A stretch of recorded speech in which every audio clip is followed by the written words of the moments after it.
कक्षा 12वीं के अंग्रेजी के एक बहुत ही इम्पॉर्टेंट चैप्टर जिसका नाम है अ child is born.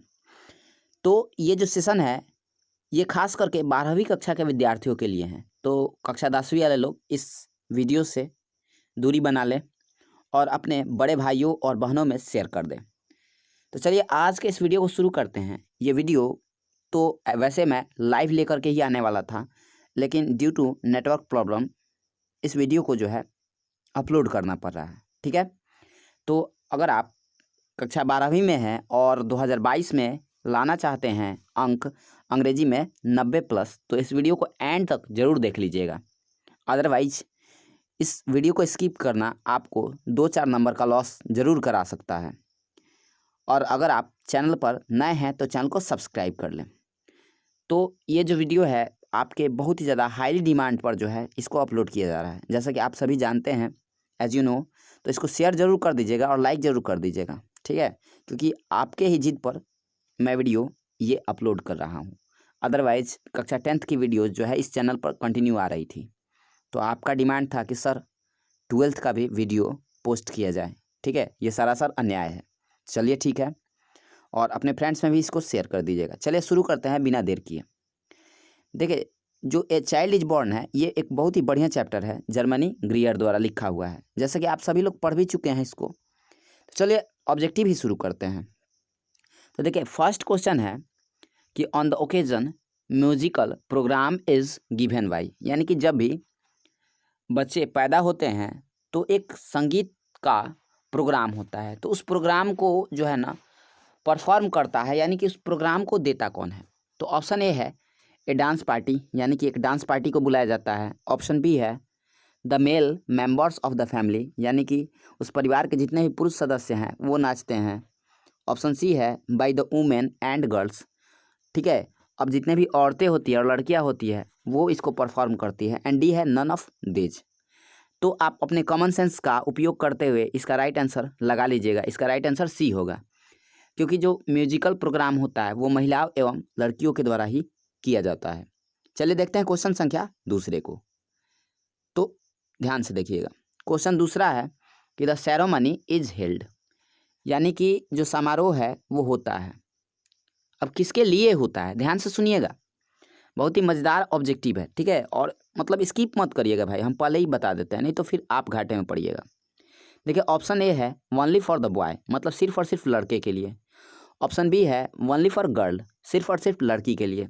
Option C है फॉर बोथ, एंड डी है नन ऑफ दिस। तो ये इंडियन सोसाइटी की बात हो, वैसे तो जर्मनी ग्रीयर ने बांग्लादेश की चर्चा की है, लेकिन ध्यान दीजिएगा कि अगर लड़का पैदा हो या फिर लड़की पैदा हो, दोनों के लिए जो है ना ये सेरेमनी मनाया जाता है, मतलब समारोह मनाया जाता है। तो इसका राइट आंसर ऑप्शन सी होगा। ठीक है, आप लोग ए या फिर बी मत मारिएगा। चलिए देखते हैं क्वेश्चन संख्या तीसरे को। देखिए क्वेश्चन तीसरे में पूछा गया है in Bangladesh children are looked after by the. ध्यान से देखिएगा, क्वेश्चन में पूछा गया है कि बांग्लादेश में बच्चों की देखभाल की जाती है। ऑप्शन ए फादर ओनली, मतलब सिर्फ पिता देखभाल करते हैं। ऑप्शन बी है मदर ओनली, मतलब सिर्फ माँ करती है। ऑप्शन सी होल फैमिली, मतलब पूरा परिवार करता है। And option D none of this.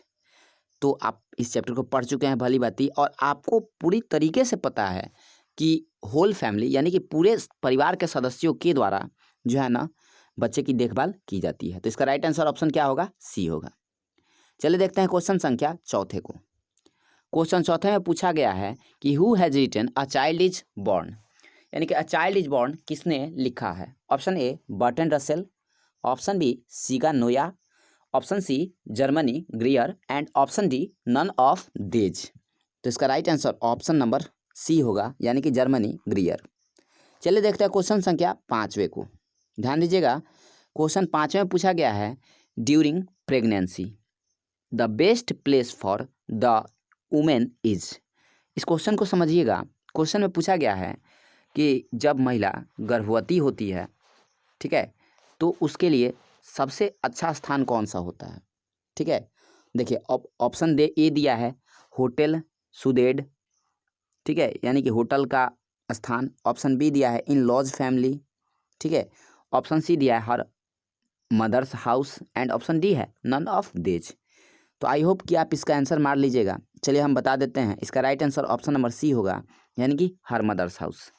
यानी कि जब भी कोई महिला प्रेग्नेंट होती है तो उसको उसके माँ के घर पर छोड़ा जाता है।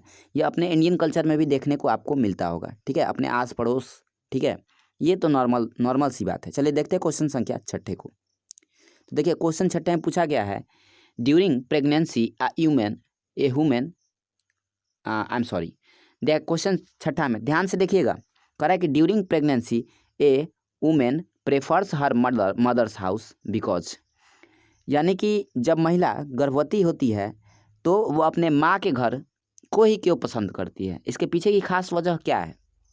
ऑप्शन ए है सी गेट्स प्रॉपर केयर देयर, यानी कि उसको वहाँ पे बिल्कुल सही जो है केयर मिलता है, मतलब उसको वहाँ पे सही तरीके से देखा जाता है, देखभाल किया जाता है। ऑप्शन बी है सी इज नेग्लेक्टेड, यानी कि उसका वहाँ पर अनादर किया जाता है।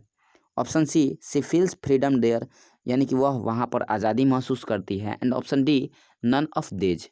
तो देखिए इसका जो राइट आंसर होगा वो होगा ऑप्शन नंबर कौन सा, ए, सी गेट्स प्रॉपर केयर देयर, यानी कि जो भी प्रेग्नेंट वुमेन होती है उसका प्रॉपर केयर होता है कहाँ पर, उसके मदर के हाउस पर, ठीक है। और देखिए एक बात और, अगर आपको इन सारे क्वेश्चंस आंसर्स का पीडीएफ चाहिए तो लिंक मैं डाल दूंगा डिस्क्रिप्शन में टेलीग्राम चैनल का, मास्टरी पॉइंट्स के नाम से टेलीग्राम चैनल को ज्वाइन कर लीजिएगा। और बहुत सारे वीडियो जो है ना 12वीं कक्षा के पिछले वर्ष के भी पड़े हुए हैं, तो आप उनको भी देख सकते हैं। वैसे क्लास में तो पढ़ाई चल ही रहा है, लेकिन अब चलिए कोई बात नहीं है, ठीक है।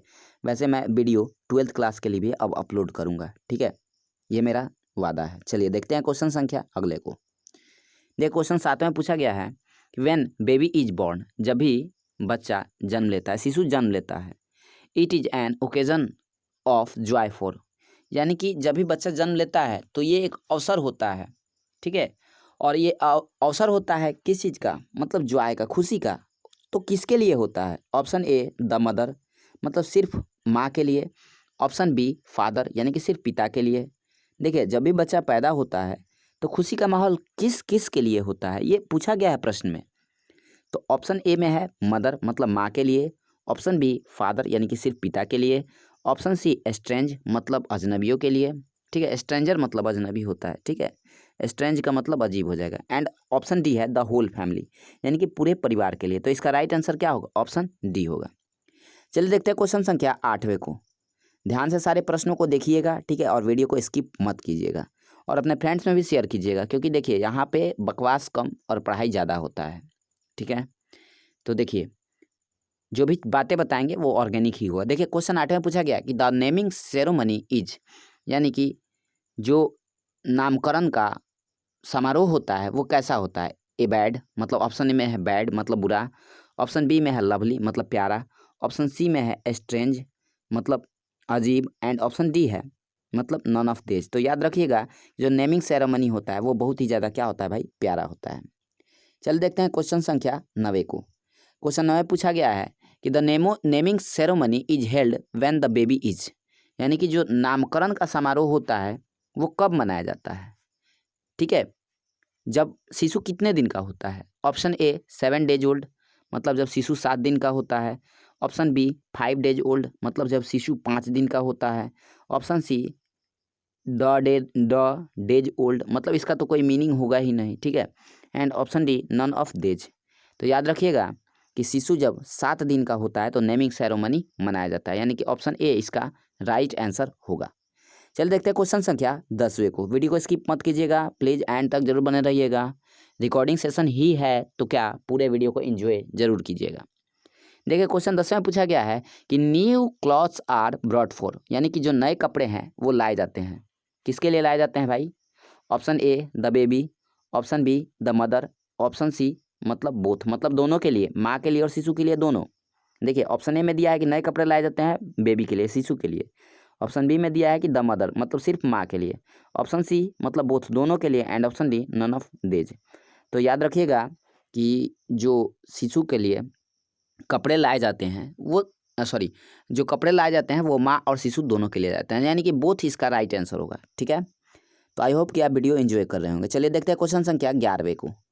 क्वेश्चन 11 में पूछा गया कि in traditional births infant and mother mortality is, यानी कि ट्रेडिशनल बर्थ यानी कि जो भी पारंपरिक जन्म होता है उसमें शिशु और माँ का जो मृत्यु दर है वो क्या है। ध्यान से देखिएगा, क्वेश्चन 11वें में पूछा गया है कि इन ट्रेडिशनल बर्थ्स यानी कि पारंपरिक जन्म मतलब कि जन्म जहाँ होता है वहाँ पे जो शिशुओं का और जो माँ का मृत्यु दर होता है वो कैसा होता है। ऑप्शन ए लेसर मतलब कम, ऑप्शन बी ग्रेटर मतलब ज़्यादा, ऑप्शन सी नेग्लिजेबल मतलब ध्यान देने योग्य नहीं है, and option D none of this. तो राइट आंसर इसका ऑप्शन नंबर बी होगा।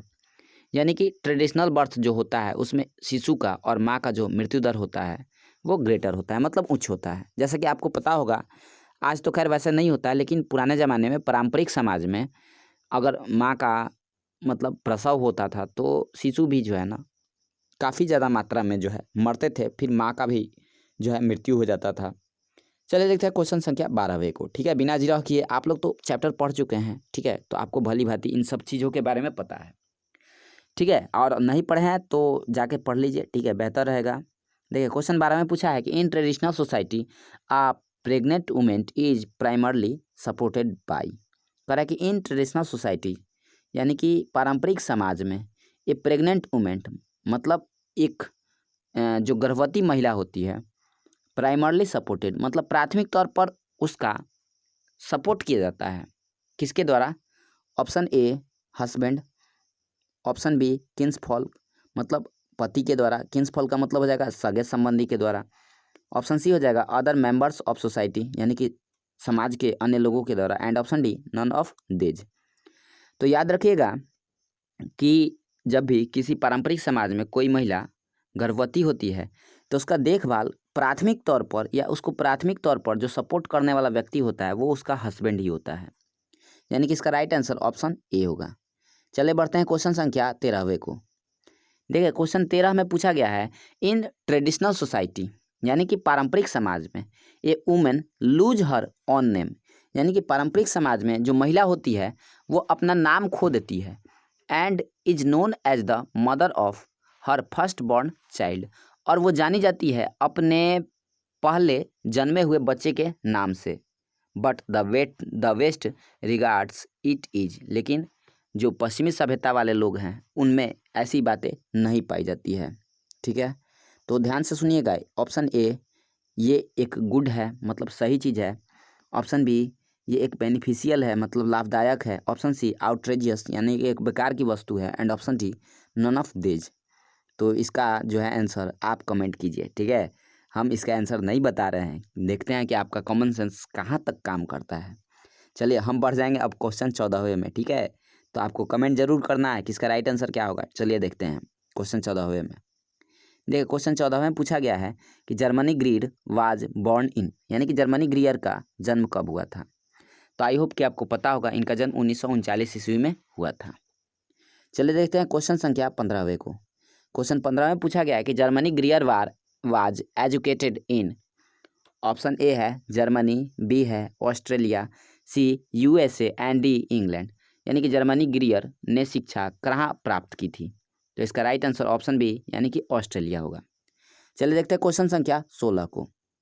देखिए क्वेश्चन 16 में पूछा गया है कि traditional method of child birth is accepted यानी कि जो पारंपरिक तौर पर जो पारंपरिक तरीके से बच्चे का जन्म होता है वो एक्सेप्ट किया जाता है, ठीक है, मतलब उसको माना जाता है। कैसे माना जाता है। ऑप्शन ए फियरफुली मतलब डर करके, ऑप्शन बी डेंजरसली मतलब खतरनाक तौर से, option C culturally and collectively मतलब सांस्कृतिक तौर से और मतलब अलग तरीके से, एंड नॉन ऑफ दिस। तो इसका देखिए राइट आंसर इसका ऑप्शन नंबर सी होगा, ठीक है।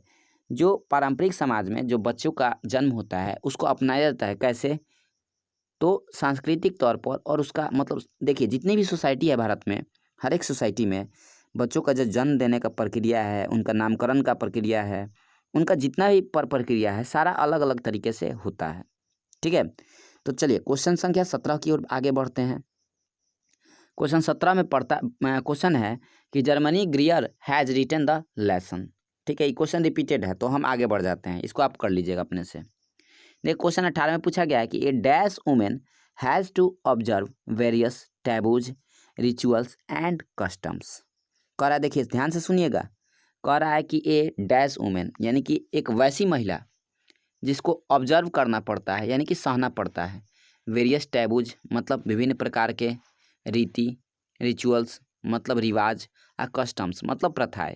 ठीक है, कैसी महिलाओं को इन सारे चीज़ों को, किस चीज़ को, तो सभ्यता, संस्कृति, रीति रिवाज, इन सारे चीज़ों को मानना पड़ता है। तो ऑप्शन ए है अगली, ऑप्शन बी है विक्ड मतलब कुरूप महिला या दुष्ट महिला, सी प्रेग्नेंट। देखिए ये सारा जो बात है वो किसके लिए है, तो प्रेग्नेंट वुमेन के लिए है। ठीक है, a pregnant women has to observe various taboos, rituals and customs. चलिए देखते हैं क्वेश्चन संख्या 19 को। देखिए अगर कहीं नहीं समझ में आ रहा होगा तो कोई बात नहीं है, ठीक है, आप हमारे विद्यार्थी नहीं होंगे, ठीक है, और थोड़ा सा आप ध्यान से देखिएगा ना तो ये वीडियो जरूर समझ में आएगा। ठीक है, अगर आपको आपका शिक्षक ढंग से पढ़ाया होगा इस चैप्टर को तो, अदरवाइज मतलब कि पढ़ाने वाले तो बहुत है लेकिन समझाने वाले बहुत कम हैं। चलिए देखते हैं क्वेश्चन संख्या 19 को। तो 19 में पूछा गया कि Germany ग्रियर is an dash writer. जो जर्मनी ग्रियर है वो कहाँ की राइटर है। ऑप्शन ए है इंडियन, बी है और अमेरिकन, सी है ब्रिटिश एंड डी है ऑस्ट्रेलियन। तो याद रखिएगा कि जर्मनी ग्रियर जो है वो ऑस्ट्रेलियन राइटर है। चलिए देखते हैं क्वेश्चन संख्या 20 को। वीडियो को स्किप मत कीजिएगा, लाइक जरूर कर दीजिएगा। लाइक नहीं कीजिएगा तो डिसलाइक मारिए, कोनो दिक्कत नहीं है। हाँ, लेकिन रीजन बता दीजिएगा कमेंट सेक्शन में कि काहे आपने डिसलाइक मारा है। देखो क्वेश्चन 20 में पूछा है कि Germany ग्रियर is a famous dash writer. ठीक है, जो जर्मनी ग्रियर थी वो एक प्रसिद्ध किस प्रकार की लेखिका थी। ऑप्शन ए है साइंटिफिक यानी कि वैज्ञानिक, ऑप्शन बी है फेमिनिस्ट यानी कि नारीवादी, ऑप्शन सी है एजुकेशनल मतलब शिक्षाविद, एंड ऑप्शन डी है नन ऑफ दिस मतलब इनमें से कोई नहीं। तो जो जर्मनी ग्रियर थी वो एक प्रसिद्ध नारीवादी लेखिका थी यानी कि फेमिनिस्ट राइटर थी। चलिए देखते हैं क्वेश्चन संख्या 21 को। देखो क्वेश्चन 21 में पूछा गया है कि इन बांग्लादेश रूप ठोका इज ए काइंड ऑफ। अगर आप चैप्टर पढ़े होंगे तो आपको रूप ठोका के विषय में बहुत बढ़िया से पता होगा। बांग्लादेश में रूप ठोका का अर्थ क्या होता है। देखिए ऑप्शन ए में दिया है ब्रेड मतलब रोटी, ऑप्शन बी में दिया है स्वीट डिश मतलब मीठा भोजन, ऑप्शन सी में दिया है फेयरी टेल्स। तो आपको पता होगा कि रूप ठोका जो है वो क्या है, फेयरी टेल्स है यानी कि परियों की कहानियाँ हैं। चलिए देखते हैं क्वेश्चन संख्या 22वें को। क्वेश्चन 22 में पूछा गया कि generally a pregnant women is sent to her, यानी कि आम तौर पर, सामान्य तौर पर जो एक गर्भवती महिला होती है उसको भेज दिया जाता है। कहाँ भेज दिया जाता है, dash for dash home for child birth, यानी कि उसके बच्चे के जन्म के लिए उसको भेज दिया जाता है। कहाँ पर, ऑप्शन ए पेरेंट्स यानी कि माता पिता के यहाँ, ऑप्शन बी यानी कि रिलेटिव यानी कि सगे संबंधी के यहाँ, ऑप्शन सी मतलब डॉक्टर। तो देखिए ज़्यादा बकवास करने से कोई फ़ायदा नहीं है, इसका राइट आंसर ऑप्शन नंबर ए होगा। आपको पता भी है कि सामान्य तौर पर जो गर्भवती महिलाएं होती है, ठीक है, उनको भेज दिया जाता है उनके माता पिता के घर पर कि जाएंगी तो देखभाल थोड़ा सा अच्छा से होगा, वहाँ पे सेवा सत्कार ठीक ठाक से होगा। चलिए देखते हैं क्वेश्चन संख्या 23 को। देखा क्वेश्चन अब 2-3 बचे होंगे तो स्किप मत कीजिएगा, प्लीज़ एंड तक जरूर देख लीजिए। देखिए क्वेश्चन 23 में पूछा है कि in the dash the husband wife due enjoy more freedom and individuality. ठीक है, मतलब जो पति और पत्नी होते हैं वो इंजॉय करते हैं यानी कि मतलब आनंद लेते हैं। ठीक है, किस चीज़ का, तो ज़्यादा आज़ादी का और ज़्यादा मतलब कि स्वतंत्रता का। ऑप्शन ए है नॉर्थ मतलब उत्तर में, बी मतलब south, C east and D west. तो इसका राइट आंसर कौन सा होगा, तो इसका राइट आंसर वेस्ट होगा। ठीक है, जो पति और पत्नी है वो थोड़ा सा स्वतंत्रता का ज़्यादा आनंद लेते हैं, कहाँ, पश्चिमी सभ्यता वाले देशों में। क्योंकि देखिए जो भारत है वो सभ्यता संस्कृति से परिपूर्ण देश है और यहाँ पे उतनी ज़्यादा आज़ादी महिलाओं को नहीं दी जाती है जितना वेस्टर्न कल्चर में दिया जाता है। चलिए देखते हैं क्वेश्चन संख्या 24 को। क्वेश्चन 24 में पूछा गया है dash women visit her mother's house during pregnancy. ठीक है, कैसी महिला अपने माँ के घर जाती है अपने प्रसव मतलब कि अपने गर्भवती होने के दौरान। तो ऑप्शन ए है एन अफ्रीकन मतलब अफ्रीकन महिला, B an Indian, C an a Canadian and D none of this. तो इसका right answer option number A B होगा यानी कि एन इंडियन। ठीक है, मतलब लगभग विश्व के सभी सभ्यताओं में ऐसा होता होगा। ठीक है, आप कमेंट करके बताइए कि क्या ऐसा होता होगा कि नहीं, कि लगभग सभी समाज में जो महिलाएं हैं जब वो गर्भवती होती है तो अपने अक्सर हाँ माँ के घर जो है क्या होती हैं, चली जाती हैं ताकि उनका देखभाल अच्छे से होगा। चलिए देखते हैं क्वेश्चन संख्या 25 को। क्वेश्चन 25 में पूछा है कि in dash children under the age of 5 और 6 are looked after by the whole family. यानी कि कौन से जगह पर जो बच्चे होते हैं 5 और 6 साल के, उनकी देखभाल की जाती है पूरे परिवार के द्वारा। ऑप्शन ए है इंडिया, ऑप्शन बी है बांग्लादेश, ऑप्शन सी है चाइना एंड ऑप्शन डी है रसिया। तो इसका right answer option number B होगा, यानी कि बांग्लादेश। वैसे अपना भारत भी इन सारे मामलों में कोई कम नहीं है, लेकिन अब चलिए, लेखिका ने लिख दिया है बांग्लादेश के विषय में, तो आप बांग्लादेश ही मारिएगा, लेकिन बांग्लादेश से सब है, अपना इंडिया है। चलिए देखते हैं क्वेश्चन संख्या 26 को। तो क्वेश्चन 26 में पूछा गया है कि Sylheti women and her child are given new dresses on the day of the birth.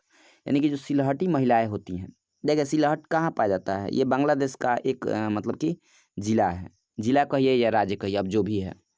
Sylheti जो महिलाएं होती है, उनके बच्चों को तथा उनको नया ड्रेस दिया जाता है। ठीक है, कब दिया जाता है, मतलब बच्चे के कितने दिन के जन्म के बाद। Option A 5th, option B 6th and option D 7th।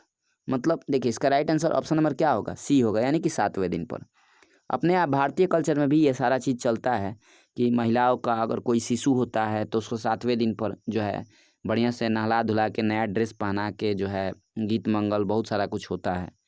तो आई होप कि अगर आप यहाँ तक आ गए हैं तो लाइक तो करके जइबे कीजिएगा।